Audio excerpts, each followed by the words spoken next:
5 minutes, pas une de plus. C'est tout ce qu'il a fallu pour bouleverser à jamais le paysage politique français.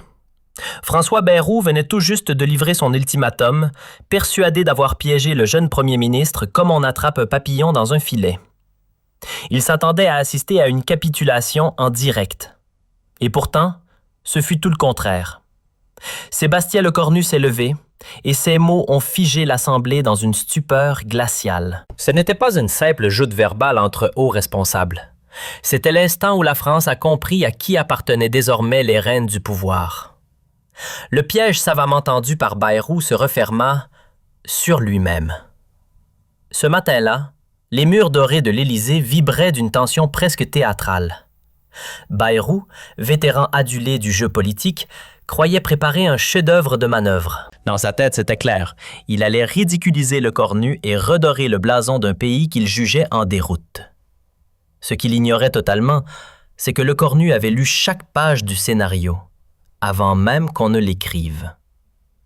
Ce jeune premier ministre qu'il voyait comme un simple exécutant masquait derrière ses lunettes de technocrate un redoutable joueur d'échecs politique, entraîné dans l'ombre, patient et prêt à frapper au moment décisif. Et à cet instant, personne ne devinait ce qui allait suivre. Personne, sauf peut-être Macron, spectateur muet, sourire en biais, témoin d'un renversement annoncé. L'affrontement commence dans le salon doré de l'Élysée. Bayrou entre avec sa prestance habituelle, cette autorité naturelle que lui confèrent 40 années de politique française. Il salue Lecornu d'un hochement de tête condescendant, convaincu de sa supériorité. « Monsieur le Premier ministre, dit-il d'un ton qui ne laisse aucun doute sur ses intentions. J'espère que vous mesurez la gravité de la situation économique française. » C'est là le premier piège. Bayrou débute en mettant en cause les compétences économiques du Cornu, domaine où il se croit intouchable. Il aborde les déficits, la dette publique, les réformes qu'il estime indispensables. Chaque interrogation est soigneusement tournée pour embarrasser Lecornu sous les yeux des journalistes présents. Mais un élément imprévu survient. Lecornu ne semble nullement déstabilisé. Bien au contraire, il écoute avec calme, griffonne quelques notes, puis, une fois la première salve de Bayrou terminée, il réplique avec une précision chirurgicale. Il ne se contente pas de maîtriser l'ensemble des dossiers. Il expose également une vision économique d'une cohérence qui étonne jusqu'à Macron lui-même. « Votre analyse est intéressante, Monsieur Bayrou », réplique Lecornu d'un ton d'un calme olympien. « Mais permettez-moi de vous soumettre une perspective différente. » Et là, durant 10 minutes, il déploie une stratégie économique d'une sophistication saisissante. Il évoque l'innovation, la transition écologique, le repositionnement industriel. Chaque argument est sourcé, chaque proposition chiffrée avec rigueur. Bayrou commence à réaliser qu'il s'est fourvoyé sur la nature de son adversaire, mais l'ancien ministre n'envisage pas une seule seconde de battre en retraite. Il lance alors sa deuxième offensive, la politique européenne. C'est son terrain de jeu favori, celui où il est convaincu de pouvoir définitivement réduire le Cornu au silence. « Et que comptez-vous faire de nos relations avec Bruxelles ?» attaque-t-il, le sourire teinté d'ironie. La France a besoin d'une voix expérimentée sur la scène européenne, non d'un apprenti diplomate. L'insulte n'est qu'à peine dissimulée. Bayrou vient, au vu et au su de tous, de qualifier le premier ministre français d'amateur. Dans l'auditoire, chacun suspend sa respiration. Comment le Cornu va-t-il répondre à une telle provocation? Et c'est précisément à cet instant que tout bascule. Plutôt que de se justifier, le Cornu opte pour une tactique inattendue. Il se lève, s'avance vers Bayrou et, affichant un sourire dénué de toute chaleur, déclare « Monsieur Bayrou, votre expérience européenne est effectivement remarquable. Évoquons ensemble vos plus grandes réussites. » Le ton se veut poli, mais un frisson parcourt la salle. Quelque chose dans la voix de Lecornu glace l'atmosphère. Prenons par exemple votre gestion du dossier agricole européen. N'est-ce pas durant votre supervision que la France a perdu 15 milliards d'euros de subventions européennes? Bayrou blêmit. Cette donnée n'était jamais apparue publiquement. Comment Lecornu pouvait-il la connaître? Ou encore votre négociation sur les quotas de pêche, poursuit Lecornu d'un ton implacable. celle qui a coûté 2000 emplois aux pêcheurs bretons. L'ancien ministre tente alors de reprendre la main. Ce sont des simplifications. Mais le cornu ne lui laisse même pas le temps d'achever sa phrase. Des simplifications? Dites cela aux familles touchées. Dites-le aux entreprises qui ont dû fermer. Votre expérience européenne, M. Bayrou, c'est avant tout une longue suite d'échecs. Le silence qui s'installe ensuite est d'une lourdeur écrasante. Nul n'ose respirer. Bayrou, cet homme qui avait traversé tous les gouvernements depuis François Mitterrand, vient de subir une humiliation publique infligée par celui qu'il prenait pour un débutant. Mais le cornu n'en a pas fini. Il extrait un dossier de sa poche et le dépose lentement sur la table. Puisque nous parlons d'expérience, parlons aussi de votre gestion du mouvement démocrate. Voulez-vous que nous évoquions l'affaire des assistants parlementaires européens ou préférez-vous discuter des comptes de campagne de l'année 2017? Bayrou tente une ultime pirouette désespérée. Vous déformez la réalité.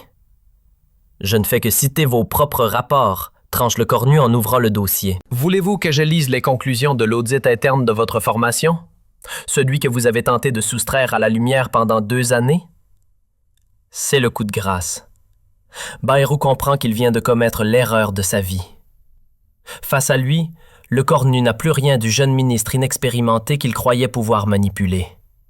C'est un adversaire redoutable, d'une préparation irréprochable, qui vient de renverser la situation avec une maestria stupéfiante. « Monsieur Bayrou, » reprend le cornu d'une voix désormais glaciale, « permettez-moi de vous rappeler une vérité élémentaire.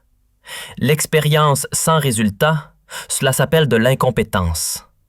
Et l'incompétence grimée en sagesse, cela s'appelle de l'imposture. » L'Assemblée est tétanisée. Jamais encore on n'avait vu François Bayrou se faire ainsi démolir en public. Celui qui bénéficiait du respect de tous les courants politiques vient de perdre toute crédibilité en quelques minutes. Mais le pire est encore à venir. Le cornu n'a pas prononcé son dernier mot. Voulez-vous que nous évoquions votre véritable bilan, M. Bayrou? 40 années de vie politique française. Et qu'avez-vous accompli, concrètement? Quelles réformes portez-vous? Quelle victoire revendiquez-vous? Bayrou tente de formuler une réponse, mais sa voix se brise. Pour la toute première fois de sa longue carrière, le grand orateur qu'il était reste sans voix. Votre carrière politique, M. Bayrou, c'est l'art de survivre sans jamais rien construire. C'est l'art d'être partout sans jamais être nulle part. Vous incarnez à la perfection une politique française qui tourne en rond depuis plusieurs décennies. Les journalistes présents comprennent qu'ils sont en train d'assister à un moment historique. Il ne s'agit plus simplement d'un duel entre 2 hommes. C'est l'illustration d'une France en pleine mutation. D'un côté, l'ancienne génération politique portée par Bayrou. De l'autre, une nouvelle manière d'exercer le pouvoir, incarnée par le cornu. « Je vais vous dire ce qui va se passer maintenant », enchaîne le cornu en reprenant calmement sa place. « Vous allez quitter cette salle. Vous rentrerez chez vous et vous réfléchirez à votre héritage politique. Car ce que vous venez de faire aujourd'hui, cette tentative pitoyable de m'humilier, restera comme l'épilogue d'une carrière manquée. » Bayrou, anéanti, tente une ultime riposte pour sauver la face. « Vous vous comportez mal. Moi, j'ai été élu pour gouverner, pas pour survivre. J'ai été choisi pour transformer la France, non pour l'enfermer dans l'immobilisme. » L'ancien ministre comprend que tout est terminé. 40 années de carrière politique viennent de s'écrouler en l'espace de 5 minutes.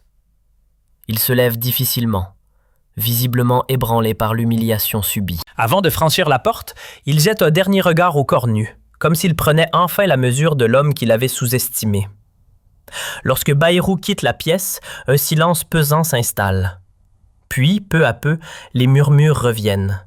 Mais chacun a conscience qu'un événement hors du commun vient de se produire.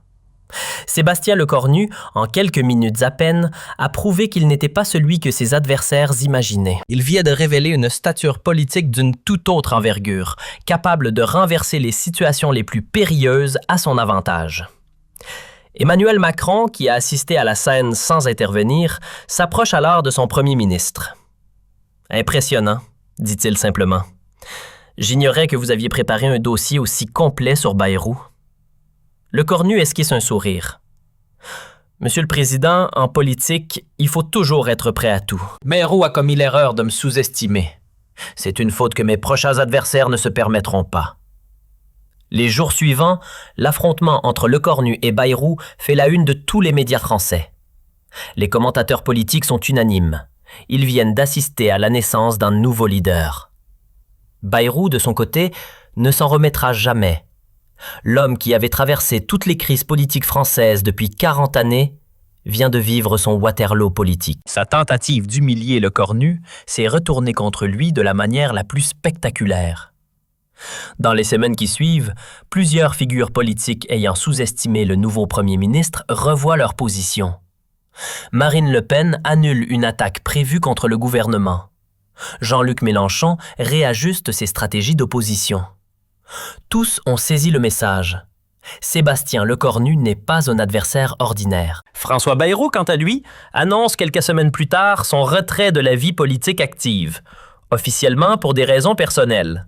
Officieusement, chacun sait qu'il ne s'est jamais relevé de l'humiliation publique infligée par Lecornu. L'homme qui pensait donner une leçon de politique en a finalement reçu une, définitive et implacable. Cette confrontation marque un tournant dans la politique française. Elle symbolise la transition entre une ancienne génération de politiciens et une nouvelle, plus directe, plus efficace, moins respectueuse des hiérarchies traditionnelles. Lecornu a démontré qu'en politique, l'expérience ne suffit pas si elle n'est pas accompagnée de résultats concrets. Mais ce qui vient de se produire dépasse de loin le cadre d'un simple affrontement personnel. Dans les minutes qui suivent l'humiliation de Bayrou, les téléphones se mettent à sonner dans tout Paris. Les journalistes présents appellent aussitôt leur rédaction en chef. « Vous n'allez pas croire ce qui vient de se passer », chuchote-le sur son téléphone portable. « Lecornu vient de massacrer Bayrou en direct. » Les réseaux sociaux s'enflamment dans la foulée. Sur Twitter, le mot #Lecornu-roux devient viral en moins d'une heure. Les extraits vidéo de la confrontation circulent à une vitesse vertigineuse. Bayrou vient de se faire détruire. Lecornu est un monstre politique. Repose en paix, carrière de Bayrou. Les commentaires affluent par milliers. Les chaînes d'information interrompent leur programme pour analyser ce qu'elles qualifient d'événements politiques majeurs. Sur la chaîne BFM Télévision, les experts se succèdent pour disséquer chaque réplique de l'échange. « Nous venons d'assister à la naissance d'un nouveau leader français », déclare l'un d'eux. Lecornu a fait preuve d'une maîtrise politique exceptionnelle. Du côté de la chaîne LCI, l'analyse est tout aussi unanime. François Bayrou vient de commettre l'erreur de sa vie. Cette tentative d'humiliation s'est retournée contre lui de manière spectaculaire. Dans les bureaux de l'Élysée, l'atmosphère est électrisante. Les conseillers d'Emmanuel Macron peinent à croire ce qu'ils viennent de voir. Le président a vraiment l'œil, confie l'un d'eux. Il avait vu juste sur Lecornu. Emmanuel Macron lui-même semble satisfait, mais nullement étonné. En privé, il confiera plus tard « J'ai toujours su que Sébastien avait cette force en lui. Bayrou a simplement eu la malchance de la révéler devant tout le pays. » Pendant ce temps, dans les couloirs de l'Assemblée nationale, c'est la stupéfaction générale. Les députés de tous bords échangent fébrilement leurs impressions. « Vous avez vu ça ? Incroyable ! Bayrou s'est fait laminer. » Même les plus chevronnés admettent n'avoir jamais rien vu de comparable. En 30 années de politique, je n'ai jamais assisté à une démolition aussi méthodique, confie un ancien ministre.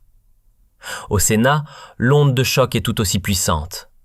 Les sénateurs, pourtant aguerris aux joutes oratoires, saluent unanimement la performance exceptionnelle du Cornu. « Ce garçon a de l'avenir », murmure un vétéran de la Chambre haute. Bayrou ne s'en relèvera jamais. Les réactions de l'opposition politique ne se font pas attendre. Marine Le Pen, qui préparait une offensive en règle contre le nouveau gouvernement, annule précipitamment sa conférence de presse prévue le lendemain. Ses conseillers lui recommandent la prudence. Après ce que Lecornu vient d'infliger à Bayrou, mieux vaut éviter toute provocation sans préparation minutieuse. Jean-Luc Mélenchon, interrogé dans les couloirs de l'Assemblée par un journaliste, se montre inhabituellement évasif. « J'ai vu les images », déclare-t-il simplement. « Lecornu n'est manifestement pas l'homme que nous pensions. » Même Éric Zemmour, pourtant rarement avare en commentaires acerbes, choisit cette fois de temporiser. Il convient, selon lui, d'analyser avec calme ce qui vient de se produire. Cette prudence soudaine de l'opposition en dit long sur l'impact de la prestation du Cornu. En l'espace de quelques minutes, il est parvenu à s'imposer, suscitant le respect, y compris chez ses adversaires les plus résolus. Dans les rédactions des grands quotidiens français, c'est l'effervescence. Les éditorialistes s'affairent déjà à préparer leurs analyses pour le lendemain. Au journal Le Figaro, le ton est admiratif. Le Cornu vient de prouver qu'il possède l'étoffe des grands leaders politiques. Libération titre déjà « La naissance d'un chef ». Le Monde, de son côté, prépare un dossier complet sur l'émergence de ce nouveau pouvoir politique en France. Mais c'est peut-être l'analyse du Canard enchaîné qui s'annonce la plus cruelle pour Bayrou. L'hebdomadaire satirique travaille sur une caricature cinglante représentant l'ancien ministre écrasé par un bulldozer aux couleurs du Cornu. Le titre envisagé, Bayrou. 40 années de politique pour en arriver là. Les conséquences de cette journée dépassent largement le cadre hexagonal. À Bruxelles, les responsables européens qui suivaient l'actualité française se disent impressionnés par la prestance de Le Cornu. Nous avons peut-être affaire au futur leader de l'Europe, confie un haut fonctionnaire de la Commission. À Berlin, l'entourage d'Olaf Scholz prend acte de l'émergence de ce nouveau premier ministre français. Il faudra compter avec lui dans les négociations à venir, analyse un conseiller du chancelier allemand. Washington suit également l'affaire de très près.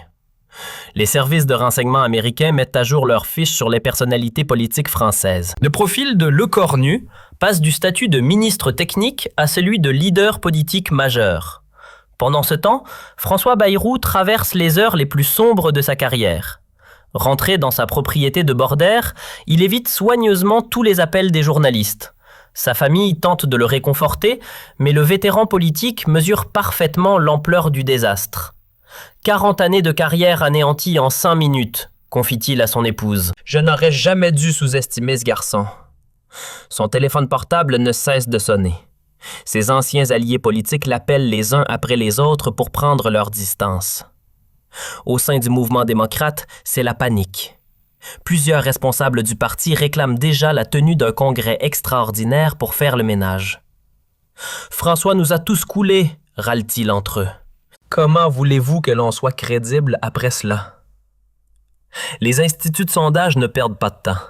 Dès le lendemain, les premières enquêtes d'Opinion Express révèlent une chute vertigineuse de la popularité de Bayrou, accompagnée d'une progression spectaculaire de celle de Le Cornu. L'Institut IFOP titre « Le Cornu, nouveau chouchou des Français ». L'Institut Ipsos confirme « Bayrou au plus bas de sa carrière ». Les chiffres sont sans appel. En une seule journée, Le Cornu gagne 12 points de popularité, tandis que Bayrou en perd 15. Du jamais vu dans l'histoire des sondages politiques français. Cette inversion brutale du rapport de force interpelle l'ensemble des observateurs de la vie politique. Comment un homme peut-il gagner autant de crédit en si peu de temps? Comment un autre peut-il perdre toute crédibilité aussi rapidement? Nous assistons à un phénomène politique rare, analyse un politologue réputé. Le Cornu a réussi en quelques minutes ce que d'autres peinent à accomplir en plusieurs années, s'imposer comme un leader incontournable. Les semaines suivantes confirment cette nouvelle donne. Le Cornu aligne les succès gouvernementaux avec une aisance qui impressionne jusque dans les rangs de ses détracteurs. Sa première réforme sur l'éducation est adoptée à l'Assemblée nationale sans difficulté majeure. Son plan économique reçoit un accueil globalement favorable de la part des syndicats. Même l'opposition reconnaît la qualité de son travail. Il faut reconnaître qu'il s'en sort plutôt bien, admet à contre-cœur un député de droite. À l'inverse, François Bayrou s'enfonce inexorablement dans une spirale négative. Ses rares interventions publiques sont systématiquement moquées. Ses propositions ne trouvent plus aucun écho médiatique. Même ses soutiens historiques commencent à s'éloigner. François est devenu inaudible, résume froidement un ancien ministre. Après ce qui s'est passé avec Le Cornu, plus personne ne le prend au sérieux. Sur la scène internationale, la France regagne en crédibilité. Les partenaires européens se félicitent d'avoir face à eux un interlocuteur de la trempe de Le Cornu. Ces premières négociations à Bruxelles sont saluées comme des modèles d'efficacité diplomatique. Le Financial Times titre que la France a retrouvé une voix forte en Europe. 6 mois après l'affrontement, le constat est sans appel. Lecornu s'est imposé comme l'une des figures majeures de la politique française. L'homme qui pensait donner une leçon a fini par en recevoir une, définitive et humiliante. Cette confrontation a eu des répercussions bien au-delà de tout ce que l'on aurait pu imaginer. Dans les heures qui ont suivi, les réseaux sociaux français se sont embrasés. Le mot dièse Lecornu versus Bayrou est devenu viral en moins de 2 heures. Les extraits vidéo de l'affrontement ont été visionnés plus de 100 millions de fois en une seule journée. Mais ce qui a véritablement marqué les esprits, c'est la métamorphose complète de l'image de Lecornu. En quelques minutes, il est passé du statut de premier ministre par défaut à celui de leader politique incontournable. Les sondages réalisés par la suite ont confirmé cette transformation spectaculaire. La cote de popularité de Lecornu a progressé de 15 points en une semaine. Celle de Bayrou s'est effondrée dans les mêmes proportions. Plus grave encore pour l'ancien chef centriste, son propre parti a commencé à prendre ses distances. Plusieurs députés du mouvement démocrate ont publiquement critiqué l'attitude de leur président lors de cette confrontation. François a commis une erreur grave, a confié l'un d'eux sous couvert d'anonymat. Il a sous-estimé Lecornu et cela nous retombe dessus à tous. La presse internationale s'est également emparée de l'affaire. The Financial Times a titré « Le nouveau visage du pouvoir français ». The Guardian a analysé la chute spectaculaire d'un vétéran de la politique française. Même la presse allemande, habituellement peu concernée par les querelles politiques hexagonales, a consacré plusieurs articles à cet événement. Ce qui a le plus impressionné les observateurs étrangers, c'est la maîtrise dont a fait preuve Lecornu. Sa capacité à transformer une situation défavorable en triomphe personnel a été saluée comme un exemple éclatant de communication politique réussie. Plusieurs écoles de communication européennes ont d'ailleurs intégré cette séquence à leur programme d'enseignement comme cas d'école en gestion de crise. Mais l'onde de choc la plus puissante s'est fait sentir au cœur même de la classe politique française. Tous les chefs de l'opposition qui préparaient leurs attaques contre le nouveau gouvernement ont été contraints de revoir leur stratégie. Comment s'en prendre à un premier ministre qui venait de démontrer une telle force de caractère? Marine Le Pen, qui avait prévu une offensive majeure contre Lecornu pour la semaine suivante, a annulé l'ensemble de ses déplacements afin de réévaluer la situation politique. Jean-Luc Mélenchon, pourtant coutumier des joutes verbales les plus âpres, a reconnu en privé « Ce Lecornu n'est pas celui que nous pensions ». Même Éric Zemmour, qui ne manque jamais une occasion de fustiger le gouvernement, s'est montré étonnamment silencieux dans les jours ayant suivi l'affrontement. Les conséquences pour François Bayrou se sont révélées encore plus dramatiques que prévu. Non seulement sa crédibilité politique était réduite à néant, mais sa situation personnelle devenait également intenable. Les médias, qui l'avaient toujours traité avec respect malgré ses échecs, ont commencé à revisiter l'ensemble de sa carrière sous un prisme critique. L'hebdomadaire Le Point a publié un dossier intitulé « Bayrou, 40 ans pour rien ».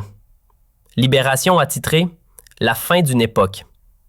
Le Figaro, pourtant historiquement proche de ses positions, a évoqué une « sortie sans gloire ». Mais c'est peut-être l'analyse de l'Institut français d'opinion publique qui s'est révélée la plus cruelle.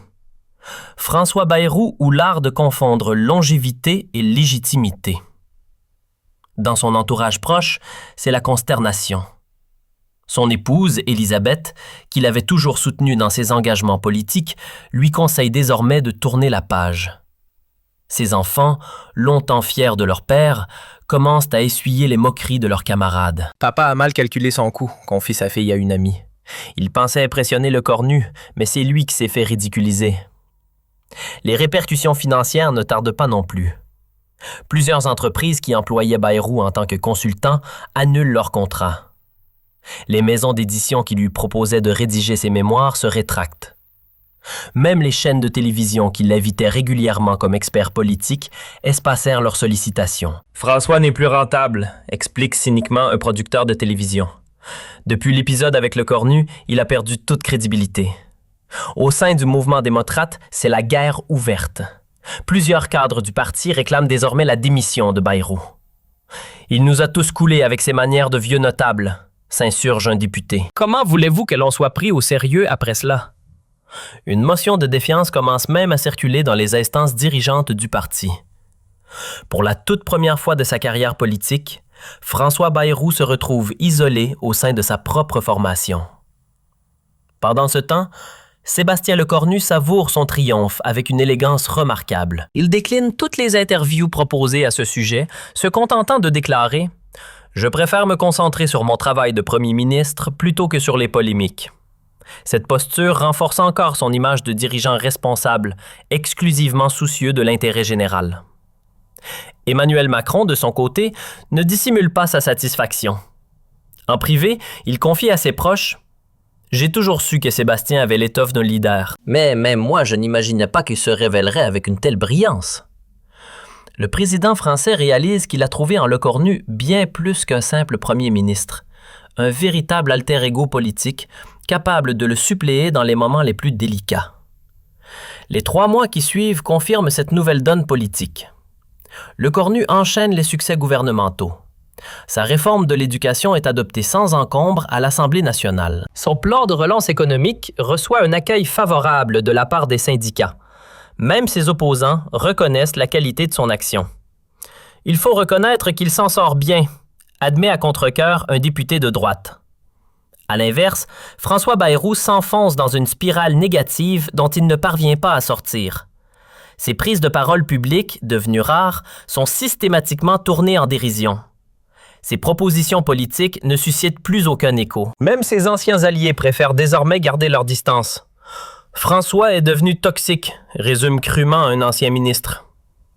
L'épilogue de cette histoire survient 6 mois plus tard. François Bayrou annonce officiellement son retrait de la vie politique active. Dans sa lettre d'adieu, il évoque la nécessité de transmettre le flambeau à une nouvelle génération. Mais chacun comprend la véritable raison de ce départ. L'humiliation subie face à Lecornu a mis un terme à sa carrière. Le jour de l'annonce, Sébastien Lecornu publie un communiqué sobre et empreint de respect. François Bayrou a servi la France avec dévouement pendant 4 décennies. Je lui souhaite une retraite heureuse et méritée. Ce message d'une élégance irréprochable achève de mettre en lumière la différence de classe entre les 2 hommes. Aujourd'hui encore, lorsque l'on évoque cette journée dans les cercles politiques parisiens, on parle des 5 minutes qui ont tout changé. 5 minutes durant lesquelles un homme a anéanti une carrière de 40 années. 5 minutes pendant lesquelles la France a vu émerger son nouveau leader. Et 5 minutes où François Bayrou a appris, à ses dépens, qu'en politique comme ailleurs, il ne faut jamais sous-estimer son adversaire. Cette histoire est devenue un cas d'école dans les universités de sciences politiques. Elle illustre parfaitement comment un instant de fragilité peut réduire à néant plusieurs décennies d'édifices politiques. Elle montre également qu'un véritable leader peut naître d'une seule confrontation, à condition de savoir saisir l'instant qui s'offre à lui. Sébastien Lecornu a transformé un piège en tremplin. François Bayrou a transformé une attaque en suicide politique. Entre les 2 hommes, l'histoire a tranché, l'histoire a tranché, l'histoire a tranché.